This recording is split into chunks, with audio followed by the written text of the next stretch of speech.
कहावत है कि समझदार वही है जो अपनी ताकत और कमजोरी को पहचानना जानता है।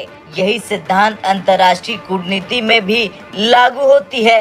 बड़े देशों की विदेश नीति इस पर ही आधारित होती है, चाहे वो अमेरिका हो, रूस हो, चीन हो या फिर भारत हो।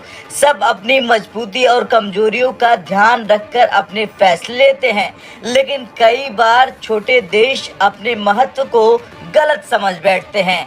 बांग्लादेश ने भी भारत के साथ संबंधों में कुछ ऐसा ही किया। हाल ही में बांग्लादेश ने भारत के सामने 3 बड़ी मांगे रख दी। इन मांग को मानने का दबाव भारत पर बनाया जा रहा, लेकिन सवाल ये है कि क्या भारत इन्हें मान लेगा।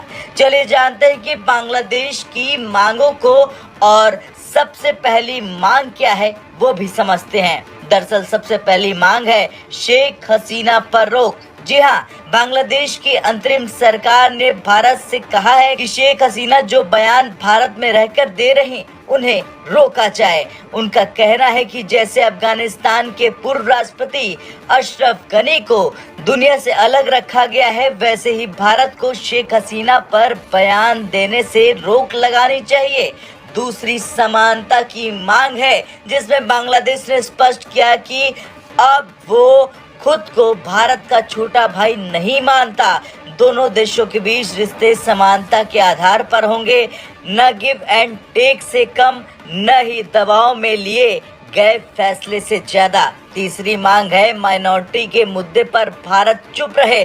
बांग्लादेश ने भारत पर आरोप लगाया कि वो हिंदू माइनॉरिटीज के मुद्दे को इंटरनेशनल स्तर पर उठाकर बांग्लादेश को बदनाम कर रहा। नई सरकार चाहती है कि भारत इस पर चुप रहे और दोनों देश एक दूसरे के अल्पसंख्यकों के मुद्दे पर टिप्पणी न करे। बांग्लादेश की इन अल्टीमेटम्स को देखते हुए ये कहना मुश्किल है कि भारत इनमें से कौन कौन सी मांग मानेगा। भारत के लिए शेख हसीना का बयान रोकना मुश्किल है, क्योंकि ये सीधा उसकी लोकतांत्रिक नीति के खिलाफ होगा। वही माइनॉरिटीज के मुद्दे पर चुप रहना भी भारत के लिए चुनौतीपूर्ण है, क्योंकि भारत ने हमेशा अल्पसंख्यकों के अधिकारों की वकालत की है। बांग्लादेश की ये मांगे उसके आर्थिक और राजनीतिक हालातों को देखते हुए कमजोर स्थिति में आई है। मालदीव और श्रीलंका जैसे देश की तरह बांग्लादेश भी चीन के कर्ज के जाल में फंसता नजर आ रहा। भारत इस स्थिति का फायदा उठाकर कूटनीतिक बढ़त हासिल कर सकता है। खैर, बांग्लादेश का गेम अब पूरी तरह से भारत के हाथों में है।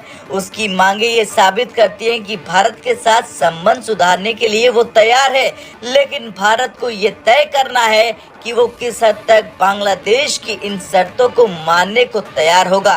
क्या भारत को शेख हसीना पर रोक लगानी चाहिए? आपका क्या कुछ कहना है? हाँ या ना में कमेंट कर जरूर बताएं। ब्रेकिंग न्यूज सबसे पहले देखने के लिए सब्सक्राइब करें।